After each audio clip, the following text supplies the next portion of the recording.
नमस्कार दोस्तों, स्वागत है आप सभी का एक बार फिर बिंदास खबरें के एक ताज़ा और आज के लेटेस्ट बुलेटिन पर, जहां पर हम आप सभी को बताने वाले हैं देश और दुनिया से जुड़ी कुछ बेहद अहम खबरों के बारे में। आज की पहली बड़ी खबर जो निकल कर आ रही है कि मॉस्को की विक्ट्री परेड पर गलवान घाटी के तनाव का असर दिख रहा है। बता दें कि नहीं मिलने वाले हैं भारत और चीन के रक्षा मंत्री। पूरी रिपोर्ट आपके सामने। बता दें कि पूर्वी लद्दाख के गलवान घाटी पर भारत चीन के मध्य तनाव का असर मॉस्को की विजय परेड पर दिखेगा। आप सभी को बता दें कि भारत ने दो टूक कह दिया है कि रूस की राजधानी मॉस्को में भारत के रक्षा मंत्री की मुलाकात चीन के उनके समक्ष जनरल वी फिंग के साथ नहीं होने वाली है। भारत ने उस खबर का खंडन किया है जिसमें यह कहा जा रहा था कि रूस के दौरे पर रक्षा मंत्री राजनाथ सिंह की मुलाकात अपने चीनी समकक्ष के साथ होने वाली है। मॉस्को की 75वीं जी हां विक्ट्री डे परेड में यहां पर चीन के विदेश मंत्री भी शामिल होने वाले हैं। साथ ही आप सभी को बता दें कि पिछले 50 दिनों से भारत और चीन के बीच वास्तविक नियंत्रण रेखा यानी कि एलएसी पर टकराव की स्थिति बनी हुई है और 15 जून को पूर्वी लद्दाख के गलवान घाटी में दोनों सेनाओं के बीच हुई हिंसक झड़प में भारत के 20 सैनिक और साथ ही साथ चाइना के 35 सैनिकों के मारे जाने की खबर है। आपको बता दें कि इसके बाद से ही दोनों देशों के बीच सीमा पर तनाव बरकरार है। चलिए दोस्तों, इसी के साथ जो अगली बेहद बड़ी खबर कि सीमा पर भले ही भारत और चीन के बीच समझौता हो गया है, लेकिन चीन इस हार को बर्दाश्त नहीं कर पा रहा है। आपको बता दें कि लद्दाख में चीन शांति स्थापित करने की दुहाई देता है और वहीं भारत को जब दूसरे देशों का समर्थन मिलता है तो उसे देखकर वो परेशान भी हो जाता है। आपको बता दें कि चीन के सरकारी प्रोपेगेंडा अखबार पीपल्स डेली ने रूस को यहां तक ये नसीहत दे डाली है कि वो भारत को संवेदनशील वक्त में हथियार ना बेचे। इसके अलावा ग्लोबल टाइम्स की वो खबर भी फर्जी निकली है जिसमें दावा किया गया था कि चीन के रक्षा मंत्री से आज राजनाथ सिंह मॉस्को में मिलने वाले हैं। ये खबर 100% झूठ है। आपको बता दें कि भारत के रक्षा मंत्री राजनाथ सिंह रूस में हैं, जहां S-400 मिसाइल डिफेंस सिस्टम को जल्दी से जल्द मुहैया कराने पर बातचीत हुई है और रूस से लिए गए सुखोई MiG-T-90 टैंक और यहां पर सबमरीन को लेकर भी भारत अपडेट करवाना चाहता है। आप सभी को बता दें कि इस दौरे को चीन बर्दाश्त नहीं कर पा रहा है और जब यहां पर बर्दाश्त नहीं हुआ चीन से तो अपना पुराना हथियार यानी कि प्रोपेगेंडा करने लग गया है चीन। बता दें कि प्रोपेगेंडा फैलाने के लिए चीन सोशल मीडिया का इस्तेमाल कर रहा है। अब दोस्तों, इसी के साथ जो अगली बेहद बड़ी खबर आप सभी को बता दें कि यहाँ पर कोरोना को लेकर एक बेहद बड़ी खबर आ चुकी है। कोरोना वायरस के मामले लगातार बढ़ते जा रहे हैं और अगले 3 से 4 दिनों में ये पूरी दुनिया में कोरोना वायरस का जो संक्रमित मामला चल रहा है वो पूरे 1 करोड़ लोगों में फैल जाएगा। आप सभी को बता दें कि फिलहाल दुनिया भर में कोरोना वायरस के जो संक्रमण मामले हैं वो 93.6 लाख लोग हैं और आप सभी को बता दें कि यहाँ पर कोरोना की वजह से 4.79 लाख लोगों की मृत्यु हो चुकी है, जबकि इससे ज्यादा करीब 50.46 लाख जो लोग हैं वो रिकवर कर चुके हैं। और साथ ही मैं आपको बता दें कि कोरोना वायरस पिछले 8 महीने से दुनिया भर के लिए कहर बना हुआ है। आप सभी से फिर से पूछते हैं कि आपको क्या लगता है कि इसकी कोई दवाई बन पाएगी या फिर दवाई आने में 5-10 साल या फिर और भी ज्यादा टाइम लग सकता है? नीचे कमेंट जरूर कीजिएगा। अब दोस्तों, इसी के साथ जो अगली बेहद बड़ी खबर है कि उत्तर प्रदेश में योगी आदित्यनाथ की सरकार आने वाले 26 जून को एक साथ 1 करोड़ लोगों को रोजगार देने की योजना बना रही है, यानी कि डायरेक्टली 1 करोड़ लोगों को यहाँ पर काम मिल जाया करेगा और वो सैलरी भी अच्छी खासी मिलेगी। बता दें कि 1 करोड़ लोगों को यहाँ पर प्रधानमंत्री नरेंद्र मोदी के हाथों से रोजगार दिया जाएगा और नौकरी पाने वाले लोगों में 50% लोग वो होंगे जो कि मनरेगा के तहत रजिस्टर्ड हैं, यानी कि सिर्फ 50% लोग, जी हाँ, बाकी के 50 नहीं। और साथ ही आपको ये भी बता दें कि योगी सरकार के इस कदम के बाद उत्तर प्रदेश देश का पहला ऐसा राज्य बन जाएगा जहाँ पर इतने बड़े पैमाने पर रोजगार उपलब्ध कराया जा रहा है। और साथ ही में बता दें कि मनरेगा के अलावा स्किल्ड वर्कर्स के रूप में तमाम उद्योगों, कंपनियों और प्रतिष्ठानों में भी बड़े पैमाने पर नौकरियां दी जाएंगी। केवल यहाँ पर जो ये कंपनी नारडीसीओ है उसने सरकार को 1 लाख नौकरियां मुहैया कराने का वादा कर दिया है। तो आप समझ सकते हैं कि यहाँ पर 1 करोड़ जो नौकरियां मिलेंगी वो कितना ज्यादा अहम है लोगों के लिए और साथ ही साथ उत्तर प्रदेश के लिए भी। अब दोस्तों, इसी के साथ अगली जो बेहद बड़ी खबर कि दिल्ली में डीजल की कीमत पेट्रोल से ज्यादा हो चुकी है। बता दें कि देश में पेट्रोल और डीजल के दाम करीब 18 दिन से लगातार बढ़ते ही जा रहे हैं और जानकारों का ये कहना है कि यह गति ऐसे ही जारी रहने वाली है, यानी कि पेट्रोल और डीजल के दाम लगातार बढ़ते ही जाएंगे। और साथ ही में बता दें कि यहाँ पर जो पेट्रोल डीजल के भाव है 100 रुपए, यानी कि 100 रुपए को भी पार कर सकते हैं। बुधवार को डीजल के दाम में 48 रुपए की यहाँ पर बढ़ोतरी कर दी गई और वहीं अब दिल्ली में 1 लीटर डीजल की कीमत 79.88 यानी कि यहाँ पर 79 रुपए से ज्यादा कर दी गई है।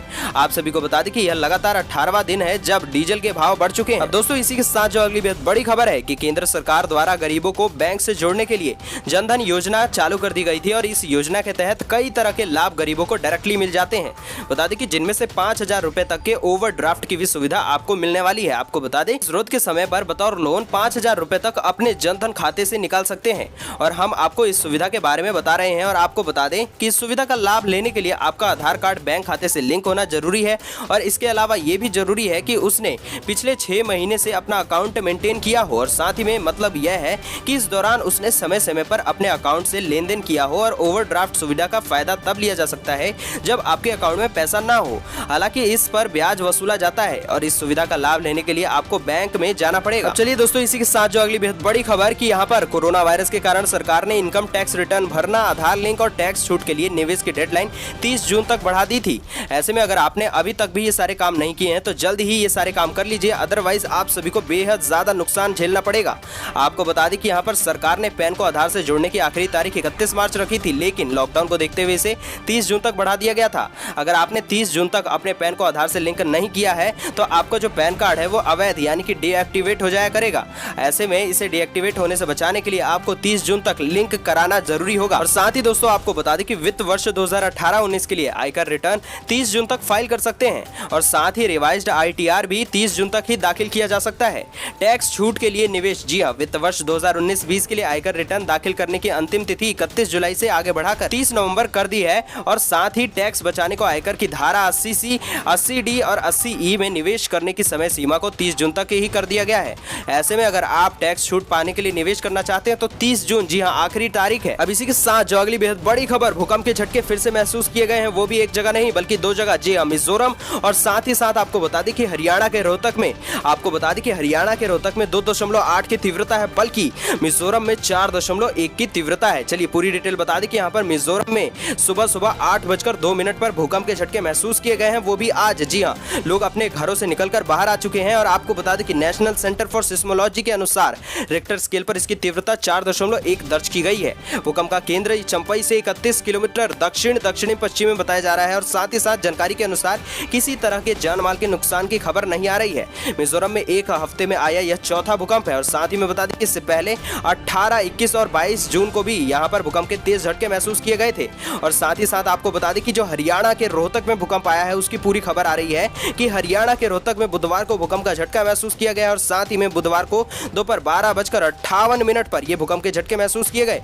आपको बता दें कि रिक्टर स्केल पर भूकंप की तीव्रता, जैसे कि हमने बताई, 2.8 थी और भूकंप का केंद्र रोहतक में जमीन से 5 किलोमीटर अंदर रहा है और भूकंप की तीव्रता ज्यादा अधिक नहीं थी, लेकिन आपको बता दें कि दिल्ली एनसीआर में झटके महसूस नहीं किए गए इसी वजह से। अब दोस्तों इसी के साथ जो अगली बेहद बड़ी खबर कि चंदौली का ब्लैक राइस अब विदेश में मचाएगा धूम। जी हां, किसान कर पाएंगे एक्सपोर्ट। बेहद बड़ी खबर, पूरी डिटेल बता दें कि धान का कटोरा कहे जाने वाले पूर्वी उत्तर प्रदेश के चंदौली जिले के किसानों ने कमाल करके दिखा दिया है। यहाँ के किसानों का पैदा किया गया है ब्लैक राइस अब विदेश में भी धूम मचाने वाला है। बता दें कि अधिकारियों की माने अगर हम तो आने वाले दिनों में न सिर्फ इसकी पैदावार बढ़ने वाली है बल्कि जिला प्रशासन द्वारा ऐसी व्यवस्था की जा रही है कि यहाँ के किसान खुद ही अपना उपज जो है वो विदेशों में एक्सपोर्ट कर सके।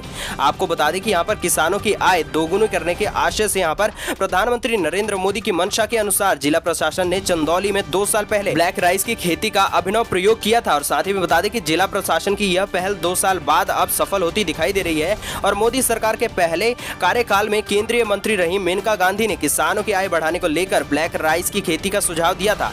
आपको बता दें कि इसके बाद मणिपुर से प्रयोग के तौर पर ब्लैक राइस का बीज भी मंगाया गया है और साथ ही में शुरुआत में ब्लैक राइस का बीज जिले के 30 प्रगतिशाली किसानों को दिया गया था, जिसकी यहाँ पर क्रॉप कटिंग में उत्साहजनक नतीजे देखने को मिले हैं और इसके बाद अगले सीजन में ब्लैक राइस की खेती का दायरा बढ़ाया गया और सैकड़ों किसानों ने इसकी खेती की है। दोस्तों अब इसी के साथ जो अगली बेहद बड़ी खबर है कि लॉकडाउन के दौर में कामकाज थम जाने के कारण व्यापक संख्या में मजदूर गाँव की ओर लौट चुके हैं और ऐसे में उन सभी को गाँवों में ही रोजगार मुहैया करा पाना संबंधित राज्य सरकारों के लिए बेहद बड़ी चुनौती है।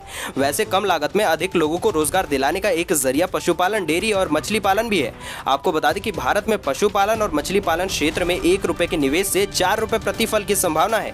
हमारी आर्थिक में आपको बता दें कि ऐसे विरले ही उद्यम होंगे जहां पर निवेश पर इस प्रकार का लाभ संबंधित हो और साथ ही में बता दें कि इसके बावजूद ये क्षेत्र या तो उदासीनता के शिकार हो रहे हैं या फिर प्राथमिकताओं की अंतिम सीढ़ी पर।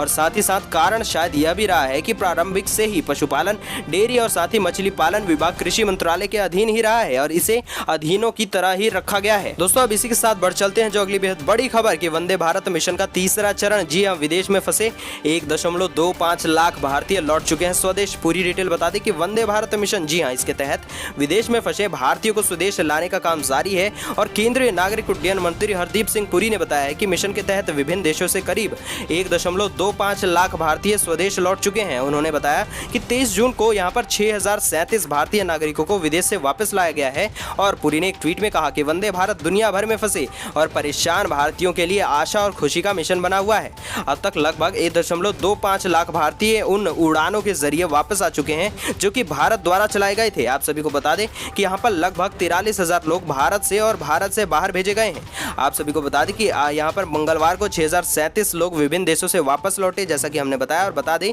कि विदेश मंत्रालय ने पिछले महीने कहा था कि वंदे भारत मिशन की शुरुआत के बाद विदेश में फंसे 2,50,000 भारतीय नागरिकों को वापस लाया गया है।